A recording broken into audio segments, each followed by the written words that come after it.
शहर के सबसे महंगे और अत्याधुनिक हॉस्पिटल के बेड नंबर 13 पर पिछले 5 दिन से बेसुध पड़ा हुआ है करोड़पति बिल्डर विक्रांत सिंघानिया का 20 साल का बेटा ध्रुव सिंघानिया। ध्रुव के मुंह पर ऑक्सीजन का मास्क लगा हुआ है, बगल ही ऑक्सीजन का सिलेंडर भी है, साथ ही स्लाइन की बोतल की सुई उसकी दाईं हाथ के नस में लगी हुई है, जिससे धीरे धीरे कर मेडिसिन उसके शरीर में जा रही है। उसके सिर के थोड़ा ऊपर एक छोटा सा मॉनिटर लगा हुआ है, जिस पर आड़ी टेढ़ी रेखाएं चल रही है और ये बता रही हैं कि ध्रुव की सांसें चल रही है। कितना अजीब है ना ये। एक निर्जीव मॉनिटर इंसान के जिंदा होने की बात कहता है। रात के यही कोई 1:30 बज रहे हैं। अस्पताल में पूरी तरह सन्नाटा है। अस्पताल की नसों को जमाई आ रही है, लेकिन फिर भी वो पूरी मुस्तैदी से अपनी ड्यूटी कर रही है। बाहर कुत्तों के भौंकने की आवाज लगातार आ रही है। कभी भौंकने की आवाज पूरी तरह बंद होती है तो कभी वो एक साथ रोने लगते हैं। ऐसा कहा जाता है कि कुत्तों का रोना दुर्भाग्य की निशानी है। वही दुर्भाग्य जो ध्रुव सिंघानिया को मौत के मुंह से खींचने के लिए तैयार खड़ा है। ध्रुव के प्राइवेट वार्ड में उसकी मां साक्षी सिंघानिया काफी देर तक अपने बेटे को देखती रही। फिर उसे भी नींद आ गई और वो गहरी नींद में सो गई। ध्रुव, उठ जा तू, क्यों सो रहा है? उठ। ध्रुव के कानों से ये आवाजें टकरा रही है, लेकिन आवाज कौन दे रहा है वो नहीं दिखता है।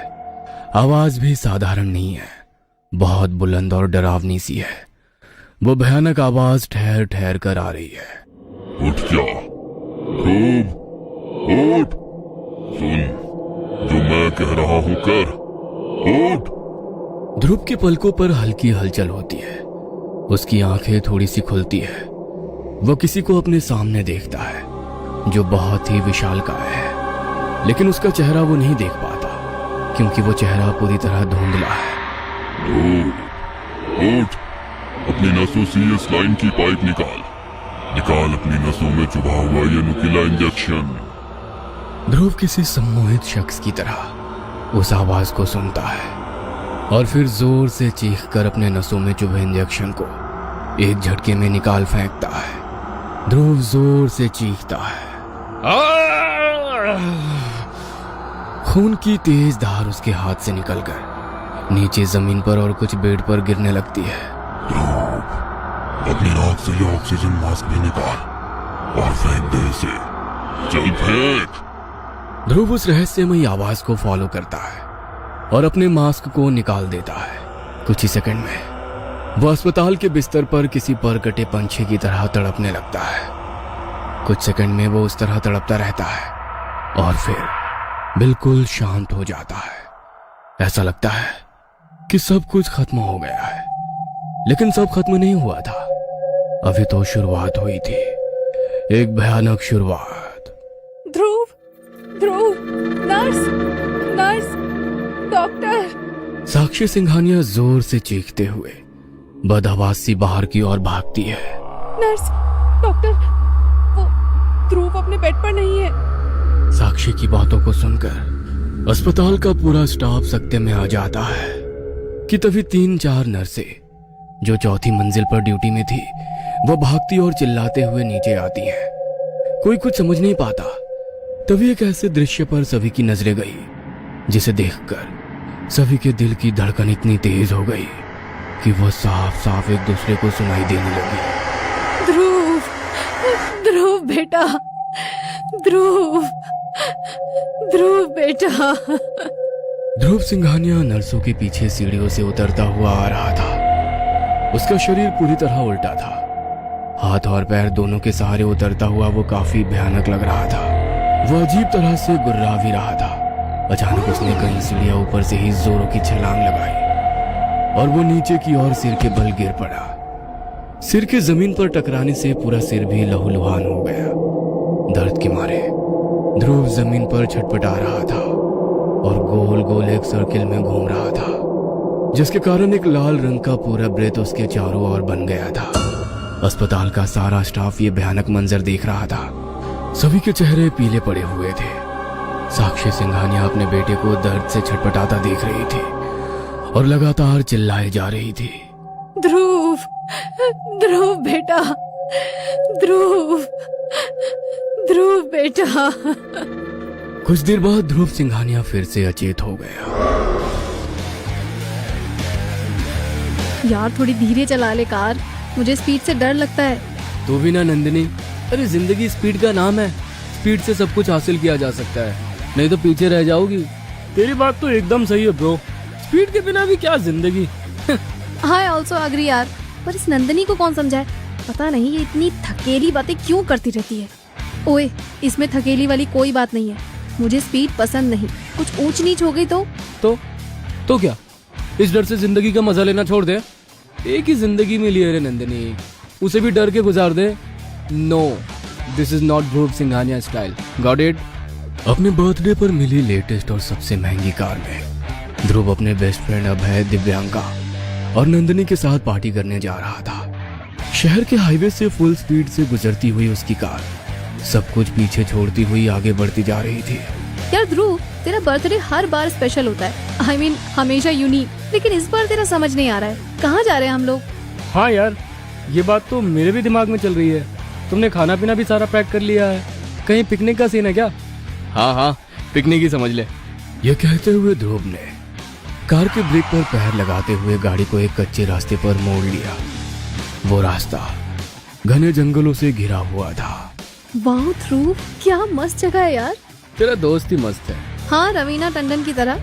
नंदिनी ने मुस्कुराते हुए ध्रुव की ओर देखा।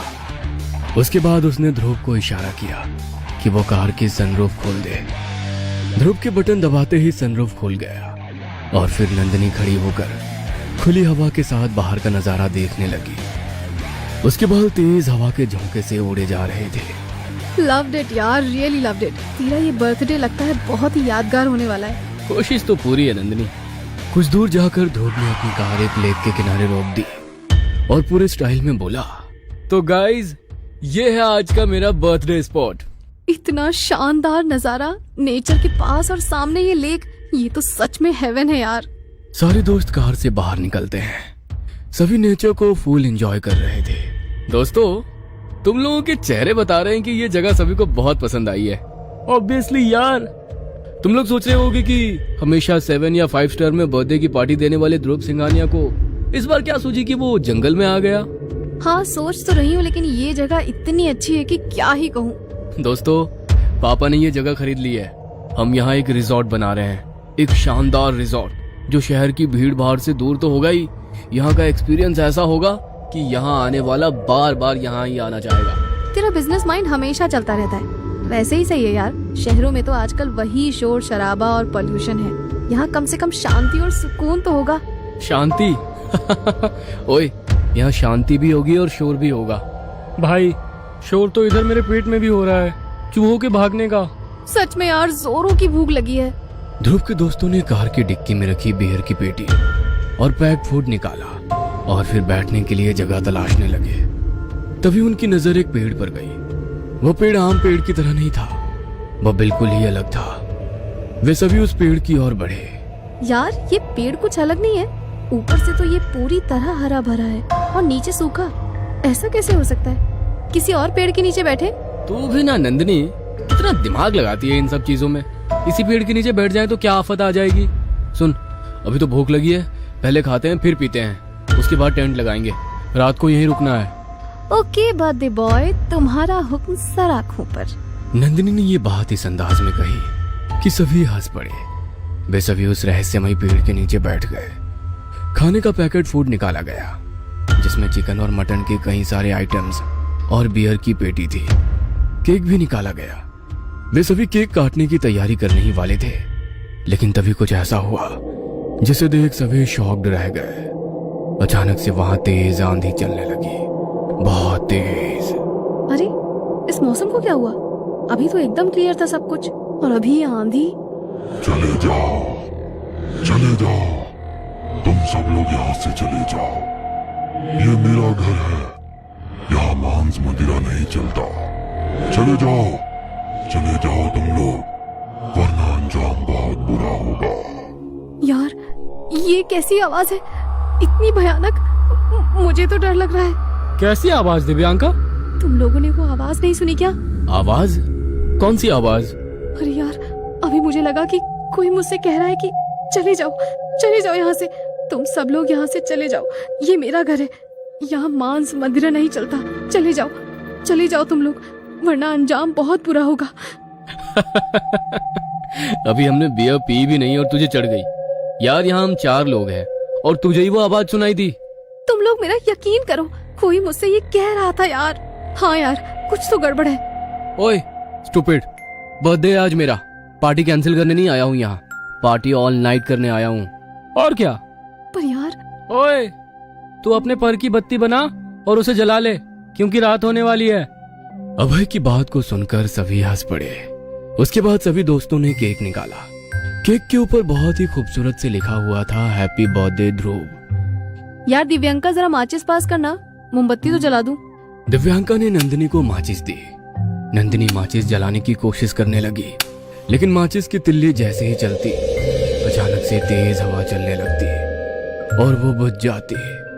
कई कोशिशों के बावजूद भी वो तीली नहीं जली। बड़ा अजीब है यार, जैसे ही तीली जलती है तेज हवा चलने लगती है और तीली बुझ जाती है। तीली के बुझते ही हवा भी रुक जाती है, फिर तीली जलाती हूँ तो फिर से हवा चलने लगती है।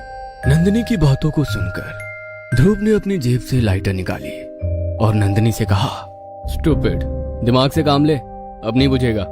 नंदिनी ने लाइटर जलाई, लेकिन फिर से तेज हवा चलने लगी। उसने बहुत कोशिश की कि वो नहीं बुझे, लेकिन ये हो नहीं सका। और सबसे बड़ी आश्चर्य की बात ये कि उसके बाद लाइटर जली ही नहीं। नंदिनी ने लाइटर ध्रुव को वापस कर दी। उसने उसे शर्ट की जेब में रख लिया। लगता है इस बर्थडे पर बिना मोमबत्ती जलाए ही केक काटना होगा। कोई नहीं, गाना तो गा सकते हैं। Happy birthday to you, happy birthday to you, happy birthday dear Dhruv, happy birthday to you. बिना मोमबत्तियों के ही केक काटा गया। सभी ने केक की एक एक बाइट ली। फिर उन्होंने मोबाइल के ब्लूटूथ से कार के स्पीकर को कनेक्ट किया और बॉलीवुड सॉन्ग बजाने लगे।